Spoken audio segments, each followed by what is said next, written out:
Mesdames et messieurs, bonjour et bienvenue sur Télé Djibouti dans cette nouvelle édition de votre journal de 15 heures au sommaire de l'actualité.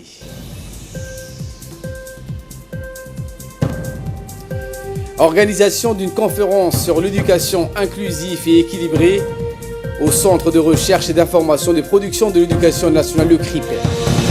Les parties belligérantes au Yémen doivent respecter le cessez-le-feu au Stockholm, c'est ce qu'a indiqué les diplomates des États-Unis d'Amérique. Voilà pour les titres. Merci si vous nous rejoignez sur Télé Djibouti. Nous entamons avec cette conférence tenue par le président de la Fondation pour l'aide à l'éducation, Cheikh Mansour Ben Moussalam. Conférence qui s'est tenue au CRIPEN devant les hauts cadres du MENFOP et les commissions de rédaction curriculaire et les concepteurs de manuels scolaires du Centre de recherche d'information de production de l'éducation nationale. Le Cheikh Mansour a fait cette conférence à la demande du ministre de l'Éducation nationale et de la formation professionnelle, Moustapha Mohamed Mahmoud, qui a lancé un projet pilote d'éducation inclusive et équilibrée et qui a obtenu de l'ERF l'organisation de son 3e forum mondial à Djibouti en janvier 2020. L'occasion pour le Cheikh Mansour de faire une large présentation de la vision des missions et des objectifs de l'éducation Relief Foundation, l'ERF, dans l'instauration d'une éducation équilibrée et inclusive à travers un guide mondial qui énonce et explique les 4 piliers de cette approche de l'éducation. La présentation a nourri des échanges entre les participants et le président de l'ERF qui a apporté entièrement satisfaction aux interrogations et aux inquiétudes qui ont été exprimées lors de cette conférence. L'intraculturalisme, que je définirais pour le différencier de l'interculturalisme, la transdisciplinarité, le dialecticisme, que nous différencions d'ailleurs de la pure dialectique, et la contextualisation ou la contextualité. Et je me permets donc de chercher à exprimer et communiquer les principes de ces 4 piliers. Le ministre a dans son intervention rendu hommage et remercié le président de l'ERF pour son appui à la mise en œuvre du projet pilote par un comité mixte technique et surtout le choix de notre pays pour abriter le 3e forum mondial de l'ERF. Écoutons. C'est une période où nous recherchons, où nous sommes en train de... En 2000, il y a eu une réelle réforme en cherchant bien sûr à contextualiser nos programmes, mais encore ce n'est pas suffisant. Aujourd'hui, nous le savons.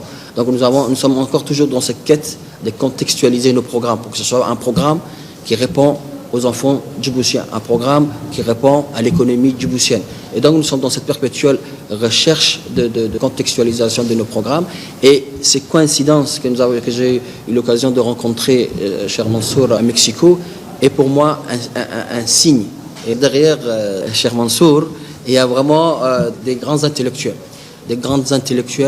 des différents continents, des différents pays, des différents niveaux, et qui sont vraiment porteurs de ces valeurs.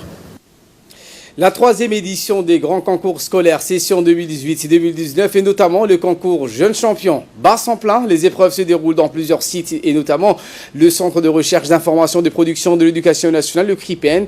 La compétition Jeunes Champions a opposé dans la salle du studio du CRIPEN plus de 173 écoles de l'enseignement de base issues du public et du privé de la capitale et des régions de l'intérieur. Dans l'enseignement de base, la finale a été remportée par l'école de la Plaine qui s'est imposé devant l'école de la Nativité.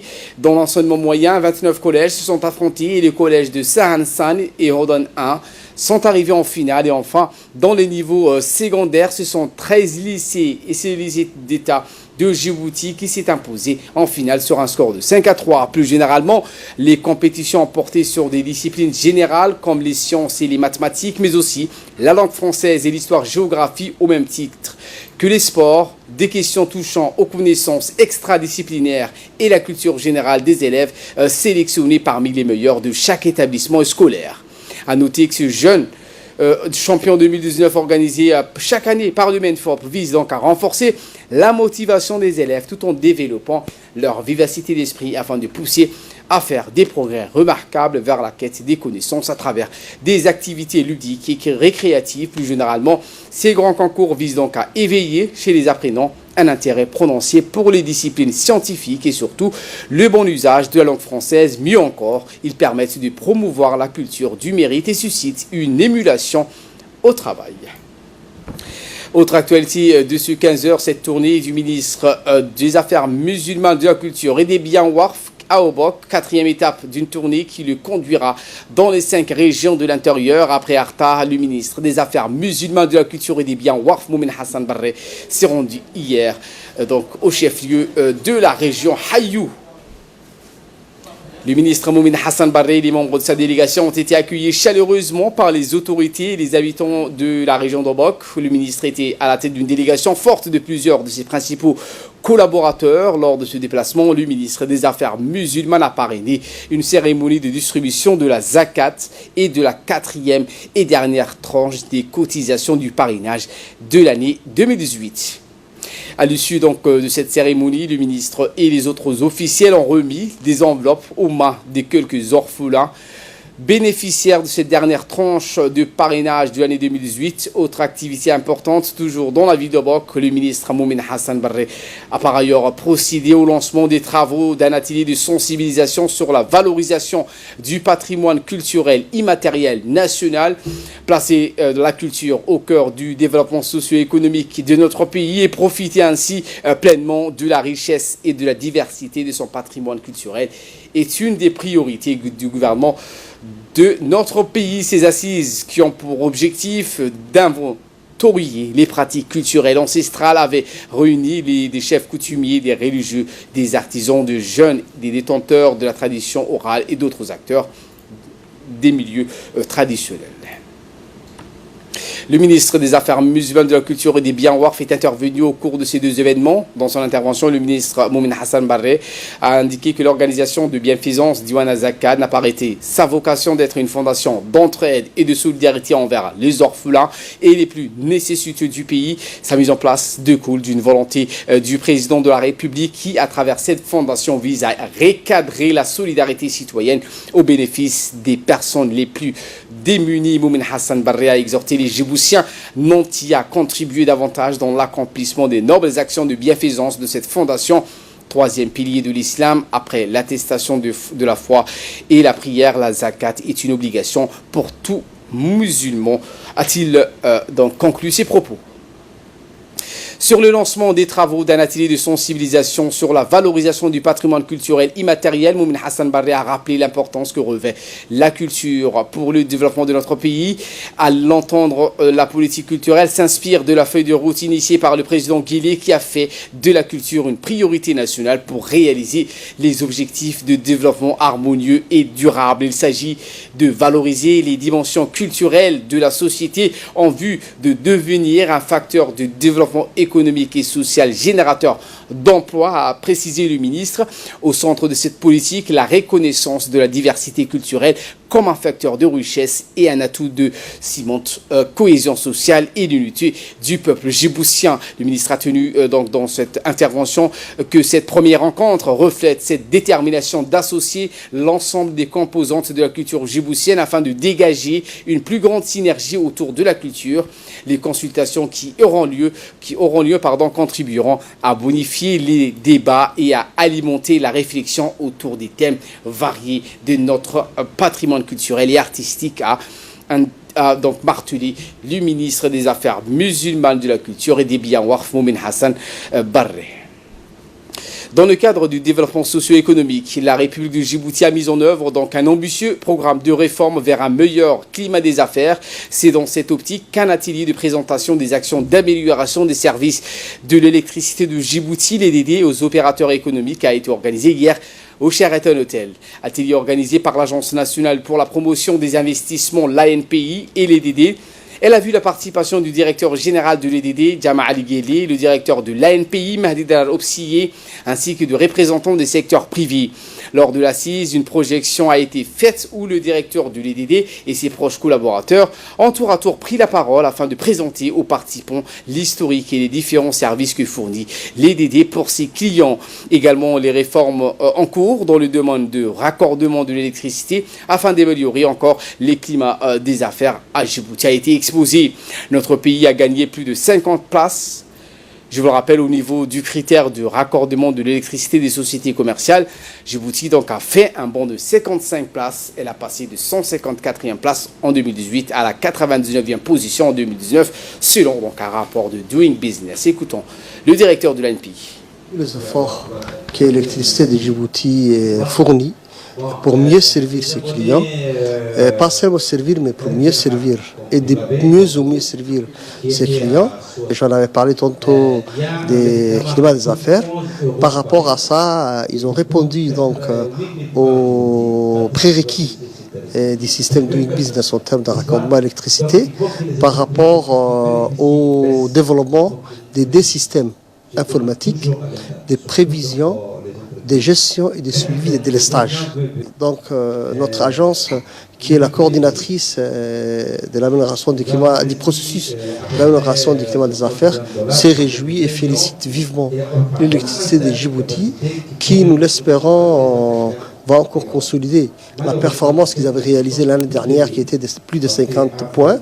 Et nous espérons pour eux aussi cette année un gain significatif qui va donc aussi impacter la moyenne générale du pays. Et pour sa part, le directeur général de l'EDD, Jama Ali Ghili, a dans une interview indiqué que plusieurs réformes sont en cours de réalisation, par exemple la mise en ligne de la simulation des coûts liés au raccordement électrique et à la mise en ligne du descriptif de la procédure de raccordement. Nous remercions donc le directeur de l'ANP d'avoir réuni l'ensemble des utilisateurs de l'électricité pour que nous puissions exposer donc l'ensemble des services que nous sommes en mesure de rendre donc à la population et surtout notre contribution à l'amélioration de ce qu'on appelle des climats d'affaires. Comme vous savez, l'année dernière, notre pays a atteint le rang de 99 et nous comptons que cette année, ils connaissent encore une amélioration supplémentaire. Et parmi cette amélioration supplémentaire, c'est la partie donc, que nous avons exposée ici, qui va certainement conduire à ce que donc, notre pays arrive à un rang encore meilleur. Et surtout donc d'avoir aussi l'ensemble des prestataires de services et les gens qui sont intéressés à savoir donc la qualité des services que EDD met à la disposition des utilisateurs pour que le branchement soit réalisé dans le temps et les procédures à suivre. Et le dernier né que nous avons voulu donc exposer, c'est la possibilité à nos abonnés d'utiliser donc leur téléphone smart, qu'on appelle ça, leur téléphone portable, pour qu'ils puissent regarder donc leur consommation, évaluer leur consommation, voir leur historique. Au jour d'aujourd'hui, donc sur le téléphone iPhone et sur le téléphone qu'on appelle Android, en général, sont disponibles et chacun peut lui-même télécharger l'application et avoir donc par email les mots de passe et se connecter et suivre ses consommations. Ça, c'est le dernier né des applications que nous fabriquons par EDD et par distribution. L'objet de cette réduction de délai est lié à la volonté d'avoir plus de poids dans le système Doing Business. Et nous avons pu travailler de façon extraordinaire. Tout à l'heure, je vous ai dit, en 3 mois, nous avons fait B. Ça a été possible grâce à ce que nous avions déjà installé.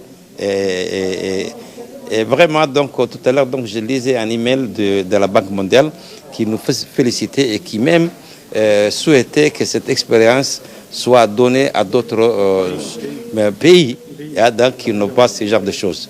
Nous avons donc installé pour la première fois l'informatique en 1968. Et aujourd'hui, on vient de terminer 2018, ça fait 50 ans. Et c'est un honneur de saluer ces 50 ans de l'informatique, de l'automatisation et de la haute technologie que le personnel de l'EDD s'y attelle pour rendre en meilleure qualité de service. L'actualité dans les régions de l'intérieur, l'Union pour le développement et la culture, l'UDC, a organisé une cérémonie d'inauguration de 4 citernes enterrées à Mounkour, localité située à la sous-préfecture de Dora. Ces citernes réalisées par un entrepreneur local, Mohamed Mouskulta, sont réparties sur 4 sites construits, à savoir Gopta, Slou, Ingé et Galissa. L'UDC a construit ses ouvrages avec l'appui financier de l'ambassade du Japon. Cette cérémonie d'inauguration a été marquée par la présence de l'ambassadeur du Japon à Djibouti, le préfet de Tadjoura, Abdelmalik Mohamed Banouita, le chef de corps de l'armée, le colonel Ali Chehim, le vice-président du conseil régional de Tadjoura, Abdelkader Omar, et les sous-préfets de Doura, Abdallah Kamil. Le président de l'UDC, Dr Mohamed Hassan, les a remerciés pour avoir accepté de sacrifier leur temps si précieux pour venir rehausser de leur présence l'éclat de la présente cérémonie d'inauguration. Depuis août 2018 jusqu'à présent, grâce à ces ouvrages, les populations du Mounkour ont accès donc à l'eau et les corvées d'eau sont nettement diminuées. Le président de l'UDC, Dr Mohamed Hassan, le préfet de Tadjoura, Abdelmalik Mohamed Banouita, le vice-président du conseil régional, Abdelkader Omar, se sont exprimés tour à tour. Et donc ils ont remercié sincèrement l'ambassadeur du Japon à Djibouti et au peuple japonais qui ont financé ce projet de construction de 4 citernes.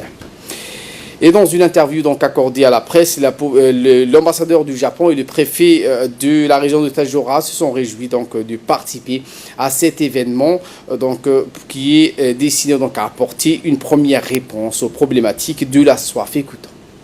Notre ambassade du Japon a pu contribuer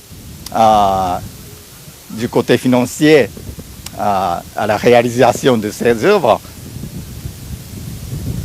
C'est grâce au travail de tout le monde qui nous a permis de réaliser cet objectif pour contribuer à l'amélioration de la vie de la population dans le secteur le plus prioritaire qui était l'accès à l'eau potable. L'urgence, c'était l'accès à l'eau, parce que les gens se rendaient ici pour se rendre à 35 km. C'est un corvée difficile pour les dames et on sait quel impact ça peut avoir sur la santé de l'enfant et de la mère. Donc vraiment, nous saluons cette action hautement, comme il se doit. Si on est tous là aujourd'hui, c'est pour vous témoigner l'importance que vous avez accordée à ce village en finançant plutôt ces 4 citernes enterrées à l'ambassade du Japon. Ce n'est pas uniquement cette réalisation qui œuvre et qui accompagne la politique du gouvernement partout dans notre pays. Ce n'est pas uniquement dans la région de Tadjoura. Et je sais que les associations de la région de Tadjoura sont des associations actives qui vous accompagnent dans beaucoup de domaines, non seulement le domaine d'accès de l'eau, mais il y a d'autres domaines, que ce soit des formations ou autres, et nous vous en remercions pour tout cela. Après le nord du pays, je vous emmène au sud, à Alisabié, où une journée consacrée au patrimoine culturel immatériel au siège du conseil régional de Assadjoug, inventaire piloté du patrimoine culturel immatériel après l'ouverture d'une cérémonie par le directeur de la culture de Ali Hassan. L'expert national Idriss Moussa Ahmad a fait un rappel des objectifs de la convention de 2003. De ces concepts ainsi que de ces champs d'action. Il s'agit de tradition et expression orale, y compris la langue, les arts du spectacle, les pratiques sociales, rituels et événements festifs, les connaissances de l'univers, le savoir et savoir-faire liés à l'artisanat traditionnel. On a énuméré la liste de nombreux éléments correspondant aux différents champs d'action. Par la suite, on a passé au choix de l'élément par les participants en vue de son inventeur. Plusieurs éléments étaient en lice. Le Her-Issa, les danses traditionnelles et mariages traditionnels. Après discussion et débat, les participants ont retenu à l'unanimité le mariage traditionnel.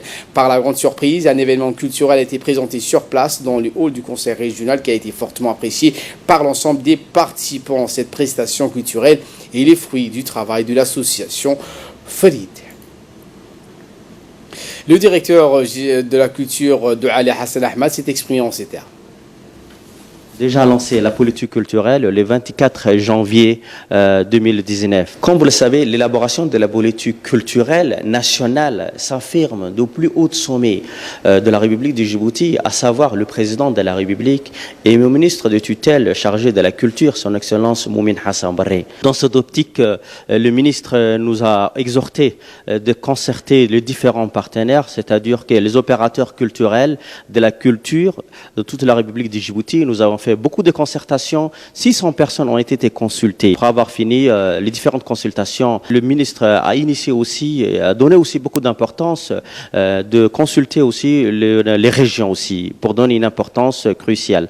La région d'Ali Sébié, nous avons apporté 2 projets phares, c'est-à-dire la politique culturelle, comment valoriser notre propre culture à Djibouti, mais aussi comment on doit aventurier, faire un inventaire pilote, la politique culturelle immatérielle. Immatériel, vous le savez, c'est le gabaï, c'est des chansons. Notre culture, de plus en plus, se disparaît avec influence des autres influences occidentaux qui sont l'Internet, tout ça, la nouvelle technologie. Et toute notre culture sont en voie de disparition. À cet égard, nous sommes venus aussi, la direction de la culture, en premier lieu, le ministre de la Culture, son Excellence Moumin Hassan Barre, qui a jugé nécessaire de consulter les régions et donner beaucoup d'importance. À cet égard, nous avons consulté le communauté de région d'Ali Sébié sur le sage, les femmes, le jeune, les intellectuels, pour prendre les avis aussi et demander leurs avis, qu'est-ce qu'on doit préserver comme patrimoine culturel immatériel. Et après longue discussion, on a trouvé un résultat qu'on préserve le mariage. Le mariage, comme vous le savez, c'est un de rituels sacrés pour notre culture. Et de là, nous passons aux nouvelles du monde. Les États-Unis et les Émirats arabes unis exhortent les parties belligérantes au Yémen à respecter le cessez-le-feu de Stockholm. Le chef de la diplomatie américaine, Mike Pompeo, et son homologue émirati, Abdallah Ben Zayed Al Nahyan, ont exhorté donc le week-end les parties belligérantes au Yémen à respecter l'accord de cessez-le-feu conclu à Stockholm l'an dernier, a indiqué le département de l'État. Le Yémen est plongé dans la guerre civile depuis la fin 2014, lorsque les rebelles Houthis ont pris la capitale Sanaa, chassant le gouvernement du président Abdurrahman Mansour Hadi. Une coalition pan-arabe dirigée par l'Arabie Saoudite se bat contre les Houthis depuis 2015. En décembre dernier, les parties au conflit ont accepté un plan de redéploiement des forces dans le cadre d'un accord de cessez-le-feu, offrant alors les meilleurs espoirs de ces dernières années de parvenir à la fin du conflit. Journée de deuil national en RDC après le naufrage d'une embarcation sur le lac Kivu. 13 personnes sont mortes et au moins 114 sont portées disparues après le naufrage d'une embarcation sur le lac Kivu dans l'est de la RDC. Le président Félix Tshisekedi a décrété une journée de deuil national. Le président de la République démocratique du Congo a décrété un jour de deuil national à la suite d'un naufrage d'une pirogue dont les bilans de 13 morts et de 114 personnes manquant à l'appel. C'est ce qu'a indiqué la présidence congolaise dans un communiqué. Le président congolais Félix Tshisekedi était attendu hier sur les rives du lac Kivu dans l'est de la RDC, sur le lieu de l'embarcation dans la nuit de lundi à mardi. Les naufrages se soldent souvent par des bilans très lourds en raison de la surcharge et de la vétusté des embarcations, de l'absence de gilets de sauvetage à bord et du fait que beaucoup de passagers ne savent pas nager. Voilà pour l'essentiel de ce 15h. Merci à vous de nous avoir suivis. Très bon suivi des programmes sur Télé Djibouti.